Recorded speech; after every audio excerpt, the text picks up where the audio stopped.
Yo lo primero que quisiera mencionar es que en Colombia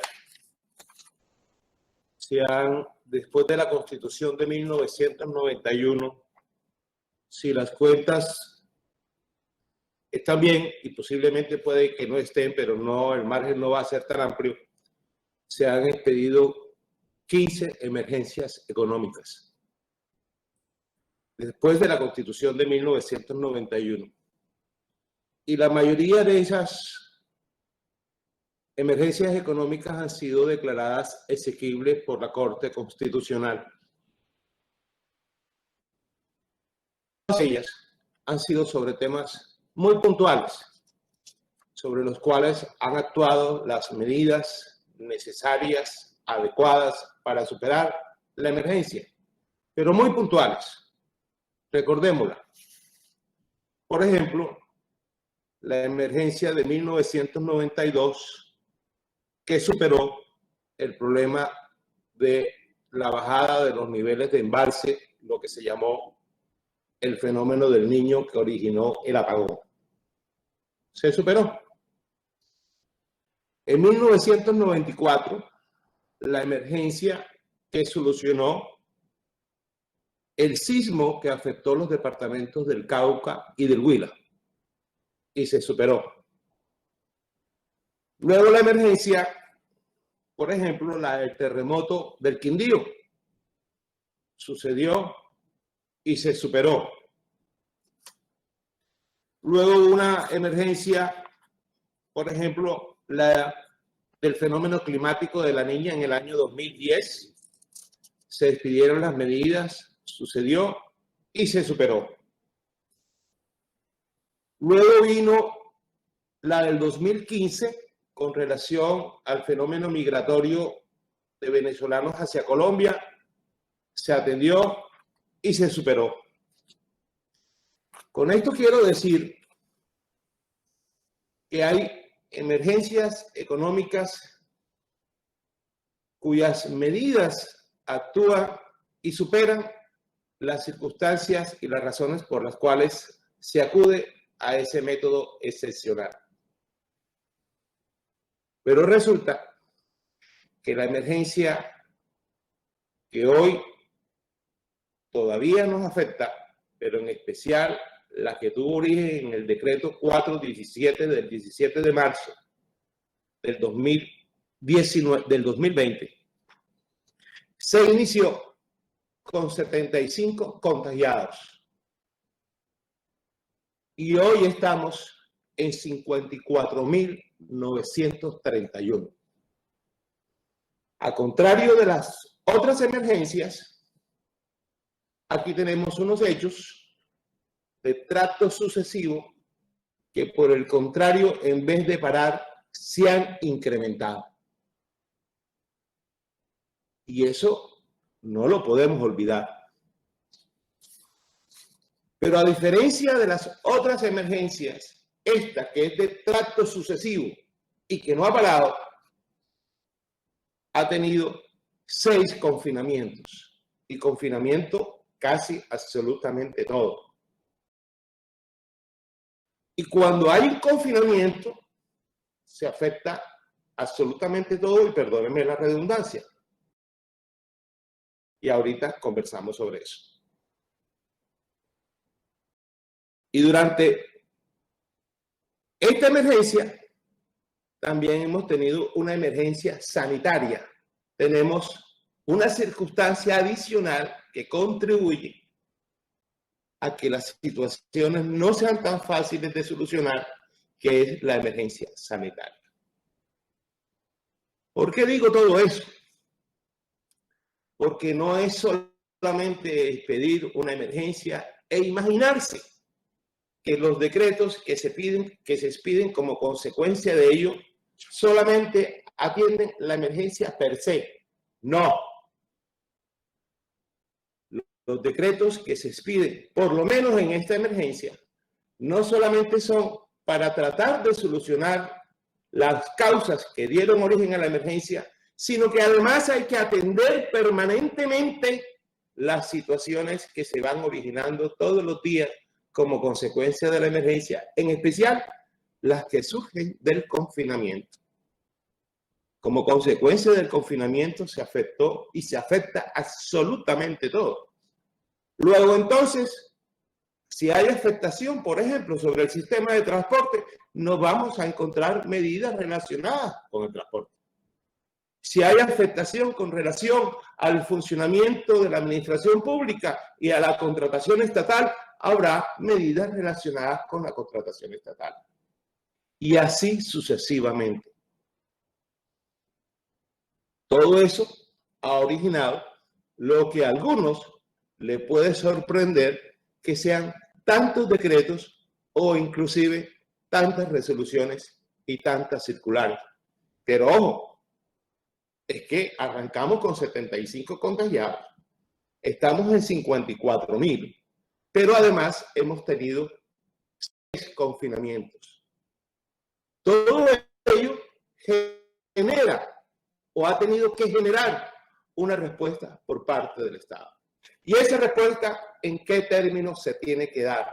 Por lo menos desde el punto de vista constitucional. Una emergencia tiene que cumplir con unos presupuestos básicos que de manera reiterada ha venido expresando la Corte Constitucional y que desde el punto de vista metodológico es muy sencillo.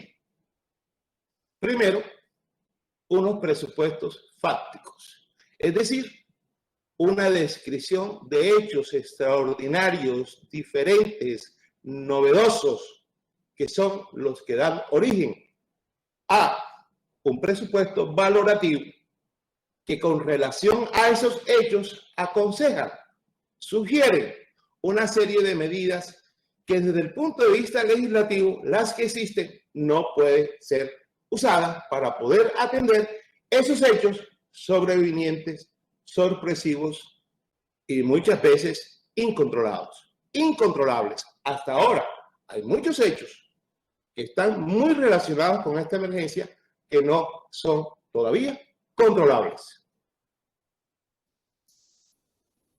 Muy bien. Entonces tenemos un presupuesto fáctico y luego tenemos un presupuesto valorativo. Otro elemento estructural de un decreto de emergencia es la justificación. Y la justificación es el producto de haber hecho un análisis del presupuesto valorativo. Y esa justificación te dice lo que en lo que es la última parte de un decreto de emergencia en términos estructurales, cuáles son las medidas que se deben tomar. Medidas que cuando se decretan, en este caso el 17 de marzo, son medidas generales. Porque ni siquiera que tuvieras una bola de cristal serías capaz de adivinar todo lo que se pudiera originar, o fundamentalmente como consecuencia del confinamiento.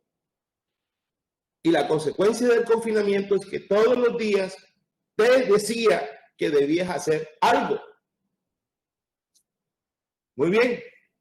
Y ese algo, en términos generales, está comprendido en las páginas, aproximadamente unas 4, de las medidas que se supone el gobierno dijo que se iban a tomar en el decreto 417 y que se tomaron. Luego viene la expedición de los decretos. Y esos decretos, uno hoy puede evaluarlos y decir, me hubiera gustado que el decreto dijera tal cosa. Me hubiera deseado que el decreto hubiera dicho tal cosa.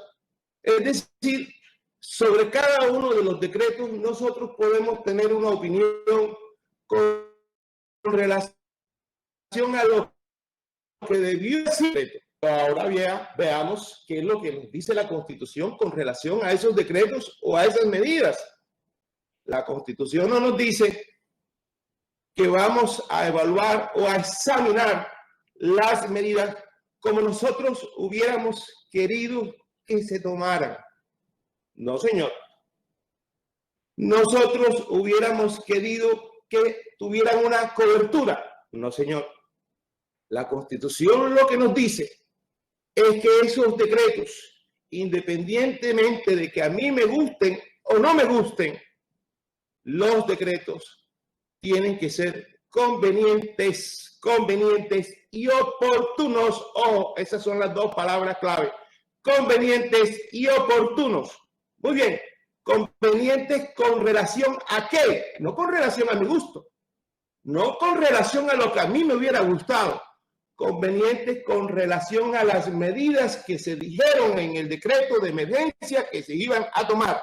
Esa es la conveniencia, no hay otra conveniencia, esa es la relación.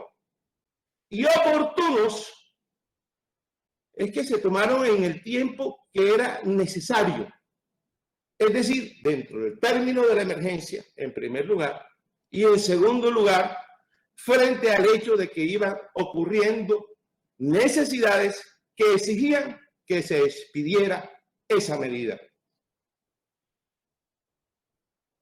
En esos términos, dice la Constitución, el Ejecutivo o el Gobierno debe expedir o elaborar un informe y presentarlo al Congreso. Punto. ¿Y cuál es la competencia del Congreso frente al informe que le presente el Ejecutivo? Uno, no puede hacer juicio de legalidad. El Congreso tiene esa competencia eliminada porque el juicio de legalidad sobre los decretos lo tiene la Corte Constitucional en virtud de que tienen un control automático. Luego, entonces, el Congreso no puede decir si el decreto es legal, si no es legal, si es ilegal. No, esa competencia no la tenemos. Lo único que tiene el Congreso con relación al informe, dice la Constitución, es examinar el informe. Examinar el informe. Solo eso es lo que dice la Constitución. Examinar el informe. Y examinar el informe en función de las medidas que el Ejecutivo tomó y que están en ese informe. Y con relación a ese examen del informe, el Congreso determinará si las medidas fueron convenientes y oportunas. No si las medidas a mí me gustan, no si las medidas me resultan a mí satisfactorias. En esos términos se rinde el informe y en esos términos nosotros, y cuando digo nosotros, el Partido Liberal, el Partido de la U, el Centro Democrático, Cambio Radical, el Partido Mira, todos hemos coincidido en que efectivamente en ese marco constitucional las medidas fueron convenientes y oportunas frente a lo que dice el decreto de emergencia, no frente a cualquier otra, no, frente a las medidas que dice el decreto de emergencia. El decreto de emergencia dice que si de opción es una actividad que permite a esas personas recibir un ingreso de manera diaria. Ese es el hecho. Luego, los decretos, por lo menos con relación a eso, debe evaluarse es con ese hecho, no con relación a más nada. Entonces, nosotros tenemos 72 decretos, no 73, 73 con el decreto de emergencia, 72 decretos. 72 decretos que, reitero, en el informe que nosotros elaboramos, no lo hicimos sobre la base de que a nosotros nos hubiera parecido suficiente o que a nosotros no nos hubiera parecido bien. Por ejemplo, el famoso decreto 444, que a algunos no les gusta, que si el dinero no se debió tomar de esa manera, sino que se debió tomar de la otra manera, ¿no? El decreto 444 corresponde a una medida y esa medida fundamentalmente está asociada al hecho que en el decreto de emergencia se dice se requiere, por ejemplo, 4 billones de pesos para poder atender de manera inicial la situación de salud de ese momento. Pero resulta que, como les dije anteriormente, los hechos en esta emergencia todos los días se aumentan. Todos los días van aumentando. Y obsérvenlo, la primera cuarentena fue de muy pocos días. Pero miren la última cuarentena y se dan cuenta que la última cuarentena es más extendida. La primera emergencia sanitaria fue menor que la segunda emergencia sanitaria. ¿Eso qué significa? Eso significa que los hechos no han podido ser superados aún con todas esas medidas, al punto que se tuvo que recurrir a una segunda emergencia. Nosotros, Congreso de la República, tenemos un mandato. Y el mandato, por lo menos con relación al punto del orden del día que nos corresponde ahora, es examinar un informe. Lo hicimos. Examinar un informe. Y examinar ese informe para ver las medidas que nos informa ese informe, y perdónenme la redundancia. Y con base en eso, determinar si las medidas fueron convenientes u oportunas. Convenientes y oportunas con relación a los presupuestos fácticos, convenientes y oportunas con relación a los presupuestos valorativos, convenientes y oportunas con relación a las medidas que se anunciaron, que no hay que perder de vista, en el decreto 417.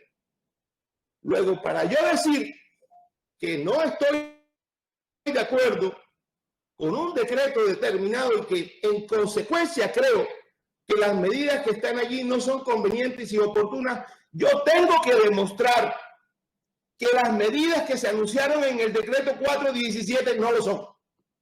Es la única manera, porque es la única manera de poder examinar el decreto. Eso nos lo dice el artículo 215 de la Constitución. En ese marco, nosotros analizamos los 72 decretos, sobre todos los tópicos, y concluimos que todos en este marco de referencia legal y constitucional, todos fueron convenientes y oportunos, independiente de que estuvieras de acuerdo o no, independiente que hubieras querido que el decreto en vez de 4 billones fueran 10 billones, independiente de que en vez de darle, por decirle, auxilio a 2 millones de personas, se lo hubiera dado a 3. No, ese es otro análisis totalmente distinto que la Constitución no le ordena al Congreso. La Constitución lo que le ordena al Congreso, reitero, es examinar el informe. Y el informe hay que examinarlo con base en la estructura de un decreto de emergencia económica. Y esa estructura del decreto de emergencia económica es lo que te determina si la medida fue conveniente y oportuna. Señor presidente, de manera inicial, esa es mi intervención. Muchas gracias.